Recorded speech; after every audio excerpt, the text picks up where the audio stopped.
warahmatullahi wabarakatuh. Melanjutkan uji kompetensi semester 4 pada kompetensi menguasai perkembangan peserta didik sebagai dasar dalam pengembangan pembelajaran. Indikator pencapaiannya itu yang pertama menjelaskan teori-teori perkembangan peserta didik, yang kedua menjelaskan perkembangan peserta didik, yang pertama fisik atau biologis, dua kognitif, afektif dan psikomotor, 3 moral, dan 4 religi atau kepercayaan. Yang pertama menjelaskan teori-teori perkembangan peserta didik. Teori-teori perkembangan peserta didik itu ada teori Sigmund Freud, yaitu teori yang meyakini bahwa pengalaman di masa kecil dan hasrat alam bawah sadar berpengaruh terhadap perilaku seseorang.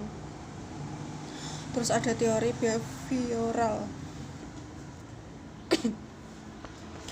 Teori behavioral itu perilaku manusia bisa dijelaskan dengan merujuk pada pengaruh lingkungan. Terus teori Erikson itu interaksi sosial dan pengalaman yang menjadi penentu. Terus ada teori Piaget, teori kognitif terkait perkembangan anak yang fokusnya pada pola pikir seseorang. Terus ide utama dari Piaget adalah anak berpikir dengan cara berbeda dibandingkan dengan orang dewasa. Selanjutnya perkembangan peserta didik fisik atau biologis.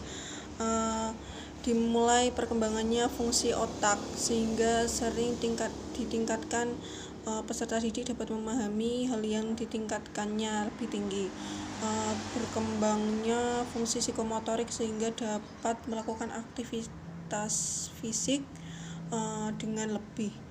Terus perkembangan kognitif itu dengan pengetahuan, pemahaman dengan mengaplikasikan, terus menganalisis, terus sintesis, lalu dengan evaluasi. Terus selanjutnya perkembangan afektif itu dengan pengenalan, terus penghargaan, pengorganisasian,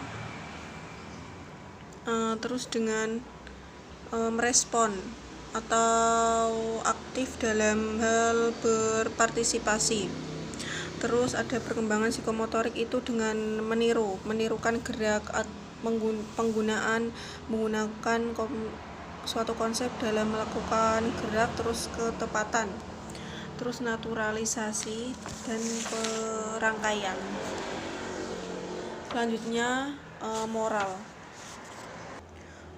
itu mengetahuinya dengan perkara-perkara yang baik dan yang buruk. Terus sopan santun, memahami terkait pikiran, perasaan atau hal yang seharusnya dilakukan dalam berinteraksi dengan orang lain.